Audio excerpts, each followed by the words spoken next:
रत्नापुर गांव में एक जाना-माना मंदिर था। उस मंदिर में रोज एक पुजारी पूजा पाठ करता था।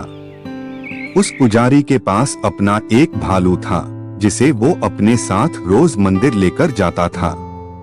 सभी गांव के लोग भालू को बहुत पसंद करते थे। भालू भी मंदिर में आने वाले सभी श्रद्धालुओं का खूब स्वागत सत्कार किया करता था। सुबह पूजा पाठ खत्म करने के बाद पुजारी अपने भालू को नहलाने के लिए नदी में लेकर जाता था। रोज भालू नदी में नहाने के बाद घर लौटते समय बनिए की दुकान पर रुकता था। बनिया भी रोज भालू को प्यार से एक बिस्किट खाने को देता।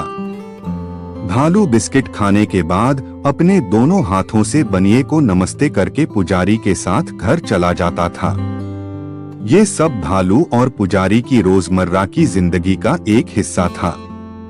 एक दिन भालू जब बनिए की दुकान पर बिस्किट खाने के लिए रुका, तो बनिए को शरारत करने का दिल हुआ। उसने भालू को बिस्किट देने के बाद अपने हाथ में छड़ी रख ली। जैसे ही भालू ने उसे नमस्ते किया, बनिए ने उसके दोनों हाथों में छड़ी से मार दिया। डंडे लगते ही भालू जोर से रोते हुए करहाने लगा। बनिए ने भालू के दर्द का खूब मजाक उड़ाया और जोर जोर से हंसने लगा।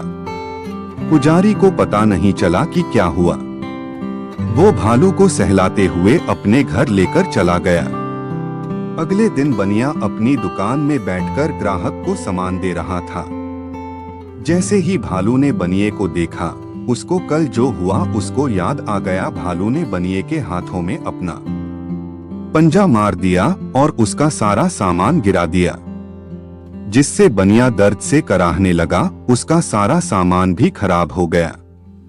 इस सब से बनिया समझ गया कि मैंने कल जो किया था, उसी का दंड भालू ने मुझे आज दिया है। बनिया को अपनी गलती का एहसास हुआ और वो भालू के पास भागकर गया। उसने भालू से माफी मांगने की कोशिश की। उसने कहा, हे भालू, आपने बिल्कुल सही किया। मैंने जो कल किया था, उसका नतीजा यही होना चाहिए। भालू ने बनिए की तरफ देखा और अपनी सिर को घुमाते हुए वहां से चला गया। बनिए को मन ही मन बहुत बुरा लग रहा था। उसने अपने मजाकमस्ती के चक्कर में एक अच्छा दोस्त भालू खो दिया था। उस दिन से बनिए ने ठान ली कि वो किसी को भी मजाक में भी नुकसान नहीं पहुंचाएगा। हमें कहानी से यह सीख मिलती है कि किसी के साथ भी बुरा व्यवहार नहीं करना चाहिए, मजाक में भी नहीं।